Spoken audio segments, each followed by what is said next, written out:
మహబూబ్నగర్ జిల్లా కోయిలకొండ మండల కేంద్రంలో ఓ ఇంట్లో 4 లక్షల నగదు, రోల్డ్ గోల్డ్ ఆభరణాలను ఎత్తుకెళ్లిన 7 సభ్యుల దొంగల ముఠాను పోలీసులు అరెస్టు చేశారు.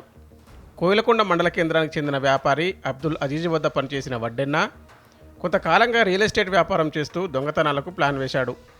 ఈ నెల 11న మిత్రులతో కలిసి రాత్రి దొంగతనానికి పాల్పడ్డారు. వాహన తనిఖీల్లో భాగంగా పోలీసులకు అడ్డంగా దొరికిపోయారు. మొత్తం 7 మందిని అరెస్ట్ చేశామని, వారి నుంచి 3,10,000 రూపాయల నగదు, 2 కార్లను స్వాధీనం చేసుకున్నామని డీఎస్పీ వెంకటేశ్వర్లు తెలిపారు. 11వ తారీఖు రోజు, ఈ నెల 11వ తారీఖు రోజు అబ్దుల్ అజీజ్ అలియాస్ చావుస్ అనే వాళ్ళ ఇంట్లో షటర్లో దొంగతనమైంది.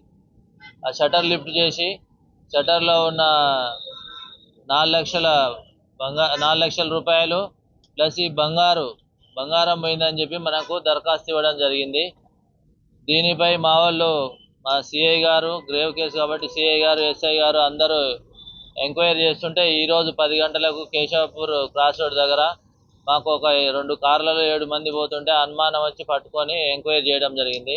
ఒక 3,10,000 రూపాయలు డబ్బులు దొరికినాయి. ఈ బంగారం రోల్డ్ గోల్డ్ బంగారం కేజీ ఎంత ఉంది, 1.8 kgs రోల్డ్ గోల్డ్ది. ఆ చైన్ పెద్ద హారం దొరికింది. వాళ్ళందరినీ అరెస్ట్ చేసి ఇంట్రాగేషన్ చేస్తే అందరూ నేరాన్ని ఒప్పుకున్నారు. కాబట్టి వాళ్ళని ఈరోజు అరెస్ట్ చేయడం జరిగింది. కొద్దిసేపట్లో రిమాండ్ చేస్తాం, అంటే కోర్టు ముందులో ప్రొడ్యూస్ చేస్తాం.